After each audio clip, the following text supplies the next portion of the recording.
Inilah Injil suci menurut Yohanes. Setelah mempergandakan roti dan memberi makan 5.000 orang, Yesus mengundurkan diri ke gunung. Ketika hari sudah mulai malam, murid-murid Yesus pergi ke danau, lalu naik ke perahu dan menyeberang ke Kapernaum. Ketika hari sudah gelap, Yesus belum juga datang mendapatkan mereka, sedangkan laut bergelora karena angin kencang. Sesudah mereka mendayung kira-kira 2-3 mil jauhnya, mereka melihat Yesus berjalan di atas air mendekati perahu itu. Maka ketakutanlah mereka. Tetapi Yesus berkata kepada mereka, "Ini Aku, jangan takut." Mereka lalu mempersilakan Yesus naik ke perahu, dan seketika itu juga perahu mereka sampai ke pantai yang mereka tuju. Demikianlah sabda Tuhan.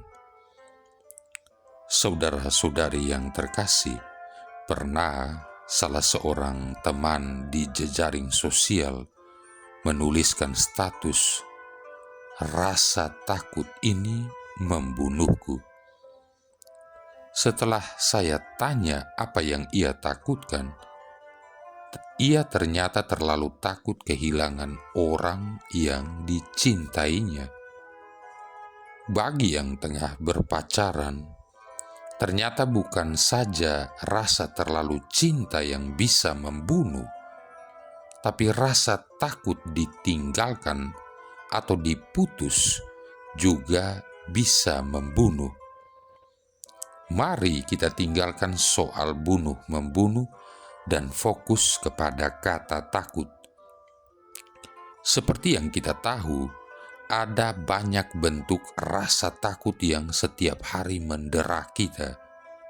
Begitu sering, begitu banyak ragamnya, sehingga kalau satu hari saja kita bisa hidup tanpa rasa takut, itu sudah seperti sebuah pencapaian besar. Ada sebuah pemikiran menarik dari teman saya mengenai rasa takut. Katanya kira-kira demikian, kalau kita dibilang jangan membunuh, itu tentu mudah. Dibilang jangan mencuri, itu pun tidak sulit. Tetapi kenapa begitu sulit ketika disuruh jangan takut? Bukankah itu harusnya sama saja tidak boleh takut? Kata-katanya ini membuat saya tersenyum karena memang ada benarnya. Membiarkan rasa takut terus berkecamuk dalam diri kita seringkali tidak membantu menyelesaikan masalah, tetapi malah menambah lebih banyak lagi masalah. Kita bisa stres, depresi, kehilangan sukacita, dan semakin lupa kepada siapa kita seharusnya menggantungkan seluruh kedamaian hidup kita. Saudara-saudari yang terkasih, tampaknya mengatasi rasa takut manusia menjadi salah satu fokus kedatangan Yesus, selain menggenapi rencana Allah untuk menganugerahkan kita dengan keselamatan kekal. Mengapa saya katakan demikian?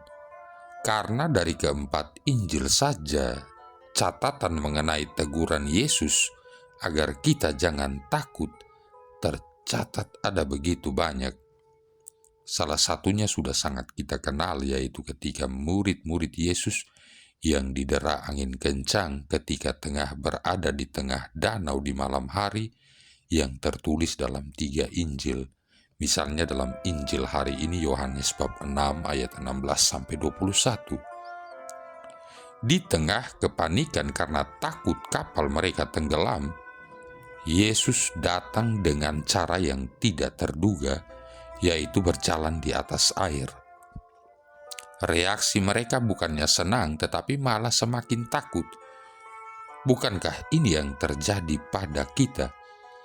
Kita sulit berpikir jernih saat dalam keadaan panik, dan yang lebih parah lagi, kita tidak bisa lagi melihat atau menyadari Tuhan di saat kita di tengah ketakutan.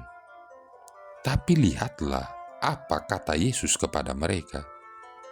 Tetapi ia berkata kepada mereka, "Aku ini, jangan takut."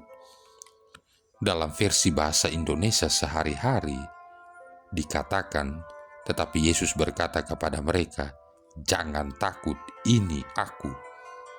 Jangan takut, kata Yesus. Sekencang-kencangnya angin pada saat itu, Yesus berhasil meredakannya dan mereka pun sampai ke tempat yang dituju dengan selamat. Saudara-saudari yang terkasih, apa yang seringkali menjadi penyebab utama rasa takut terus tumbuh pada kita ada pada masalah iman.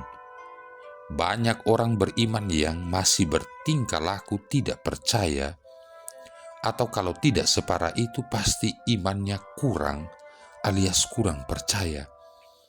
Dan akan hal ini Yesus mengatakan hal yang sama.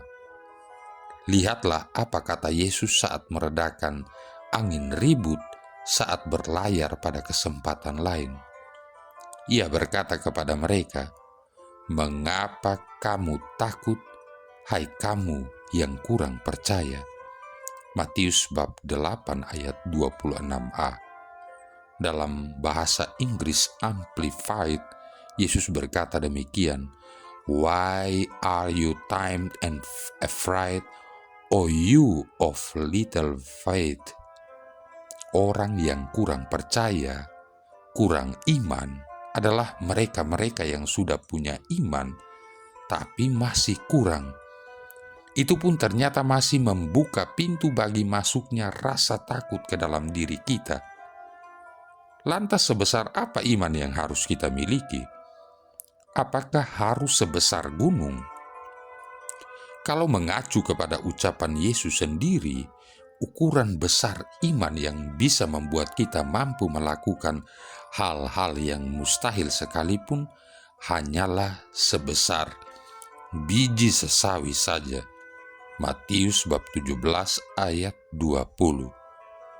Kalau untuk mengusir setan yang menjadi konteks ayat ini saja kita mampu, mengapa tidak untuk mengatasi rasa takut akan hal apapun yang tengah mengganggu kita? Lantas dari mana iman tumbuh?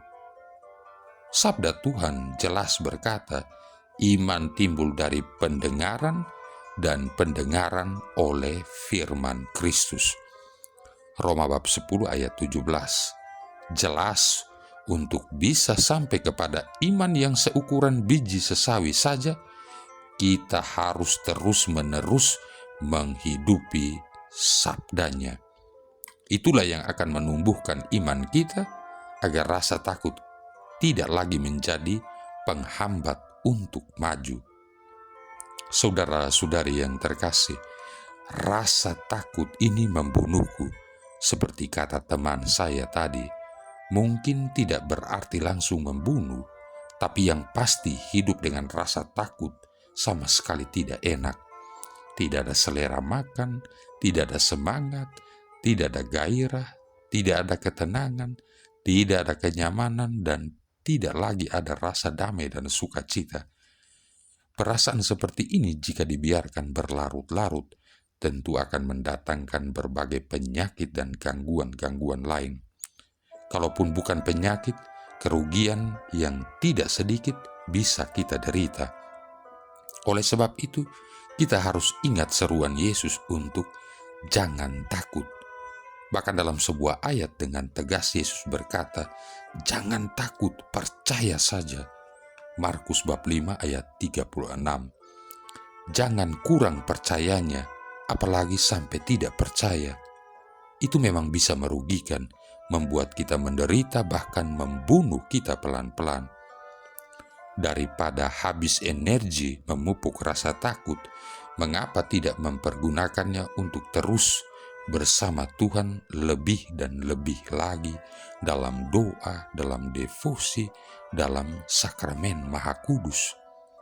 Itu akan membuat kita mampu berjejak mengatasi segala sesuatu yang bisa membuat kita khawatir, cemas, atau takut, dan tidak harus kehilangan damai sukacita yang berasal daripadanya. Marilah berdoa. Allah Bapa pencipta alam semesta, lahirkanlah kami kembali dalam roh Yesus, Tuhan kami yang telah bangkit dari alam maut. Perkenankanlah kami atas namanya mengucapkan kata-kata yang mendatangkan kedamaian bagi diri kami dan sesama. Sebab dialah putramu Tuhan dan pengantara kami, yang bersama dengan Dikau dalam persatuan Roh Kudus hidup dan berkuasa, satu Allah sepanjang segala masa. Tuhan memberkati kita sekalian, Bapa, Putra, dan Roh Kudus.